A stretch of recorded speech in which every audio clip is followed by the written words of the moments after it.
Hey everyone, today I'm going to teach you how to take a hand letter design and turn it into artwork that you can scale as large as you'd like and as small as you'd like without losing pixelation. So you can see my design here. It is fuzzy and it doesn't look that great. I wouldn't be able to put this on printed items because it's not that great of quality right now. So my advice when drawing on the iPad Pro is to draw on a larger canvas. So I would either use your screen size or like 8.5 by 11 or 8 by 10 as your drawing board, and this will just help when you image trace.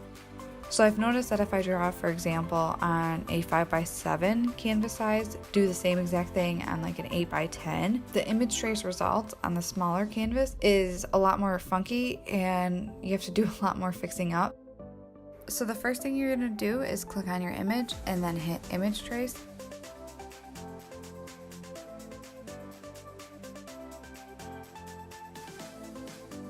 If you want more control on the results of the image trace, you can hit Window, Image Trace, and you can play around with the threshold and the paths and stuff like that. I usually go with whatever image trace does the first time and then clean it up myself. Once we're happy with the results, you're going to hit expand and then you're going to click on your image and ungroup it. And you can do this by hitting Command Shift G or Control Shift G on a PC and delete the outer box.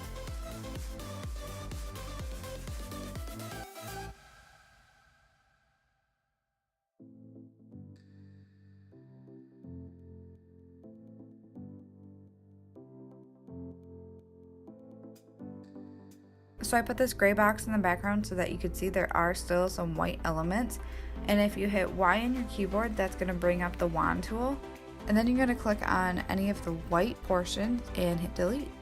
So now we're going to zoom in and start cleaning things up. The first tool I like to use is the smooth tool, and on my laptop that is Shift S, but you can also get to it by clicking the pencil tool and then dragging over and hitting smooth tool. The smooth tool is great for things that are super easy and not too complicated of a fix, so it just basically smooths out the paths. So when there's a squared off edge, I have found that the smooth tool doesn't really work well for that. It just makes things really messed up. Sometimes it works, sometimes it doesn't, but I will use the pencil tool, which is the N on your keyboard, and just draw a little circle and make that look good. I'm just using my mouse with the pencil tool. I don't have the AstroPad app to connect to my iPad or anything like that, so for now it works fine for me, but eventually I might want to upgrade.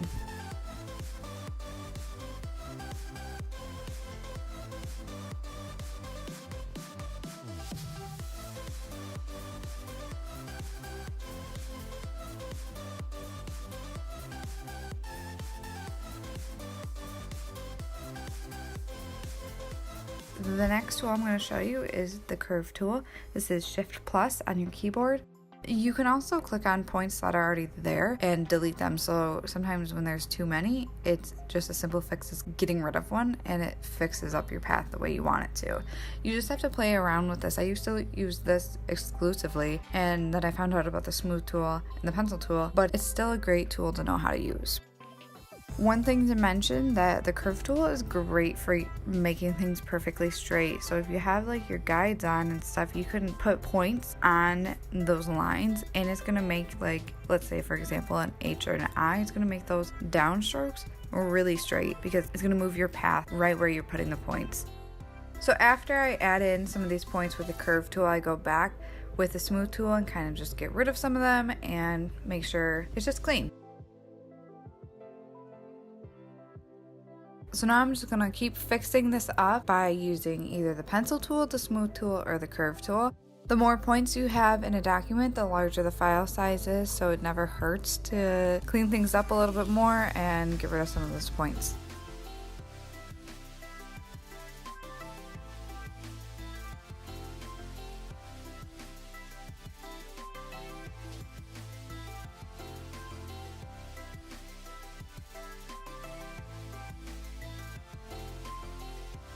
So I like to zoom out and see how things look from a distance and see if there's anything that I just did that looks bad, or if there's anything that I still need to fix that when you're up close you can't really tell.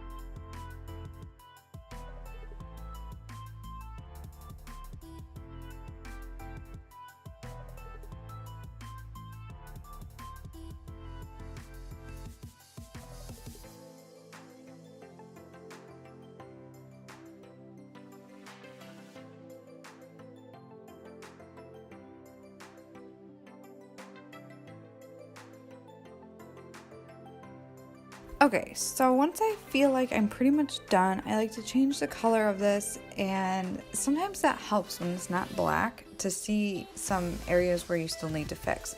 So right here, I noticed that I still don't really like how this looks, and I'm gonna use the pencil tool and the smooth tool to fix this up and make it better.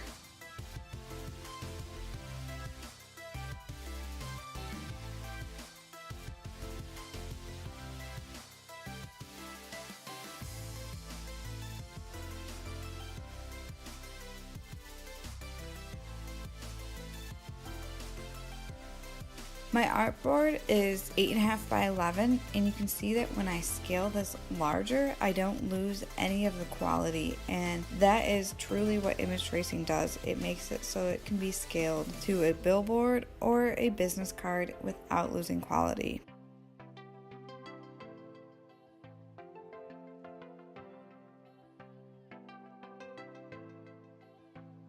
So to go over some of the tools that I used today, the smooth tool and the pencil are the ones I use the most. The smooth is best for like easy fixes basically, or long downstrokes. Whereas the pencil tool for me, since I'm just using a mouse right now and not the AstroPad or anything else, I just use the pencil in small areas that I can drag my mouse with. And then the curve tool is great for straight lines and fixing things drastically actually. So you can add and delete points with the curve tool. I also use the space bar, which is the hand tool, and that's how you can move without scrolling. So that's a basic overview on how you digitize your lettering. I hope you learned something new today, and if you have any questions, please feel free to comment below and I will get back to you. If there's anything that I didn't explain well enough that you want a more in-depth tutorial on, just let me know and I can do that. I'm not an expert in Illustrator. I am self-taught actually. Everything I've learned, I just kind of learned on my own. So there might be things out there that are better, but this is what works for me. Anyways, if you like this video, hit the like button, save it to your videos, come back to it later. Have a great day.